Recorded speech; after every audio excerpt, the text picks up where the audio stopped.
We as Toronto Raptors fans have officially lost our minds. Now, I know some fans taking a step back, not watching the Toronto Raptors games and just saying, hey, I'm not going to put myself through this. None of my favorite players are out there on the court. The Raptors are currently doing a tank, whether intentional or not. I don't think it was intentional. But with all the injuries, the trades that happened, all of these types of things, the Raptors have put themselves in a position where they are on a massive losing streak here now at this point.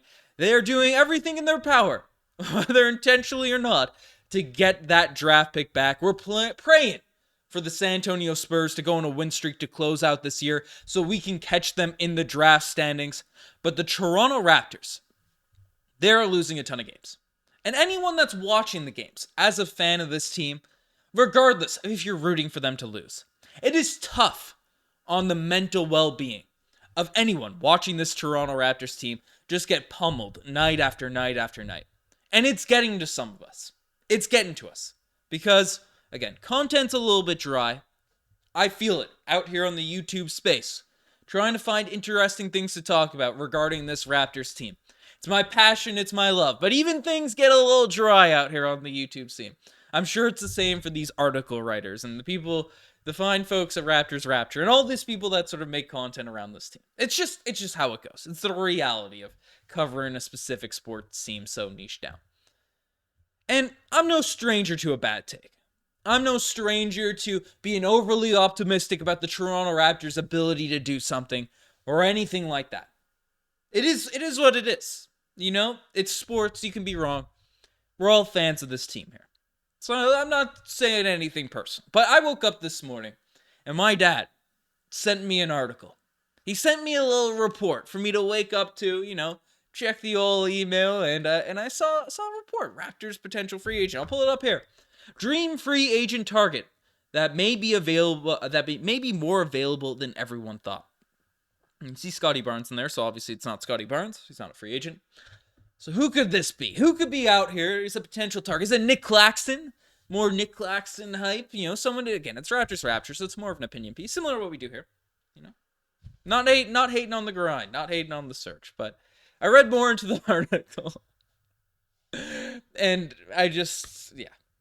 basically, how do the Raptors land a second star? I won't read all of this verbatim, but basically saying it's tough to land someone in free agency. You might have to make some trades. And when they do tend to sign in big cities, Kevin Durant, San Francisco, all these different teams, Toronto's a massive city, but it usually isn't considered a metropolitan destination that stars are looking for. That doesn't mean they're completely out of the running for a big star, however. Eventually, things will come together where a combination of roster money and location will appeal to a player. It's unlikely, but it's in the realm of possibility that it could happen this summer. So again, who could this be? This Toronto Raptors team that hasn't won a game in over a month, it feels like. Which big free agent are we going to attract? There's probably a young guy, of course, to build around Scottie's timeline. I'm thinking Nick Claxton in my head here now. If it does, the dream Toronto Raptors free agent this summer, to land a star, to pair with Scottie Barnes, and jumpstart their rebuild, is none other than LA Clippers wing Paul George. So I had been sent an article about the Toronto Raptors landing Paul George. Now, again, I'm looking at the other teams. I cover all NBA news. You can check out Courtside Digest.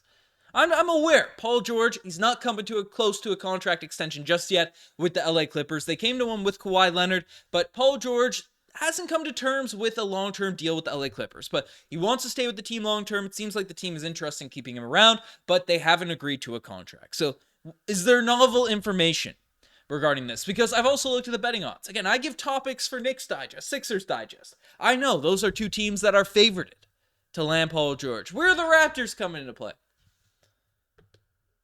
So, Leonard recently agreed to a contract extension with the LA Clippers, but George remains far apart on contract negotiations, per ESPN's Brian Windhorst, as I just mentioned. And maybe the two sides agree to a deal before free agency, or that he elects to re-sign with the team right away and sign an extension. But at this point, however, representatives clear crack opening between Paul George and the Clippers that could lead to a divorce this summer. So if Paul George is gone, any team could get him. Basically, why is he a dream fit for Scottie Barnes? So George's fit around Scottie Barnes is tantalizing to consider. Defensively, the two would terrorize opposing teams, locking up two of their best perimeter players. On offense, Barnes could screen for George, pick and roll.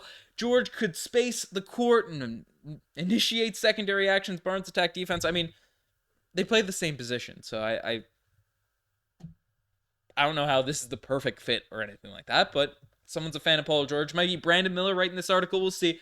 But in a large way, by leaving George, would swap out an aging, injury-prone former Raptor for a much younger version of that player. Barnes may never reach Kawhi's ceiling, but has a lot of the same size, strength, and defensive profile.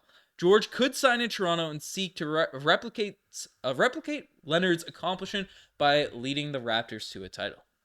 So again, he's playing with Kawhi right now. He's gonna say, folks, I wanna go to Toronto and do exactly what Kawhi Leonard did there. I saw the fans, I saw the helicopters. I'm gonna go there, right?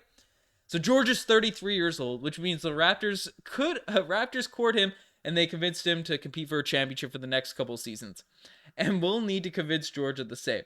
They can bring him and then use their remaining youth and draft capital to add another player, likely using Jakob Poeltl or RJ Barrett in matching salary. A core of Barnes, George, quickly, and a fourth key player has potential to compete.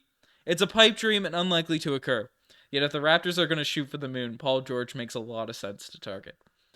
And now, the news leaking out that he could be more available than expected this summer. I mean, Paul George would be cool, man. 22 points per game. He's older, sure, but 5 rebounds, 3 assists. What are we trading Pascal for going after Paul George this offseason? I mean, he plays the same position as Scottie Barnes. And this is if it was a realistic possibility. He doesn't fit the timeline. He's injury prone. He plays the same position as Scottie Barnes. And the big thing here is, folks, why on earth would Paul George come to this team? And I get it.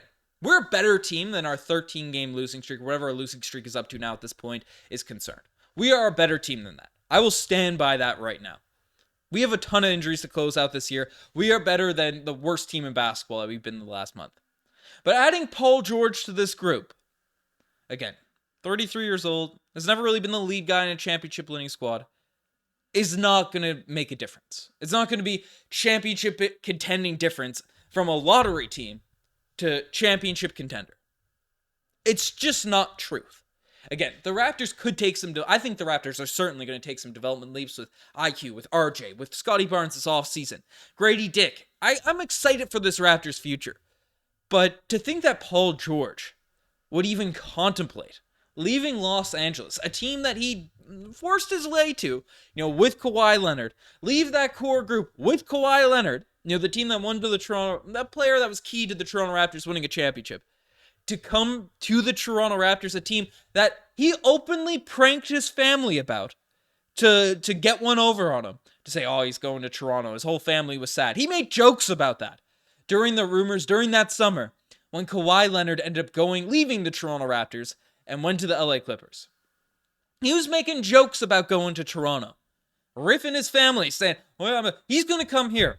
Well, we've been the worst team in basketball over the past month. We potentially might not have our draft pick this offseason. We have no players that fit his sort of age timeline. And he's going to take us, heck, forget over the Clippers. Forget over the Knicks? Over the Sixers? Over these types of teams? I don't know.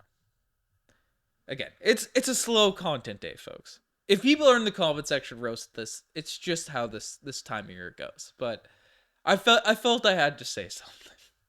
I felt, especially where it was sent to me. It was sent to me by my dad. So, it is what it is.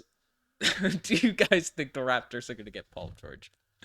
If so, let me know why I'm wrong in the comment section. People already roasted this one. Let me know in the comment section. You guys are the best. I've signed it out. Cheers.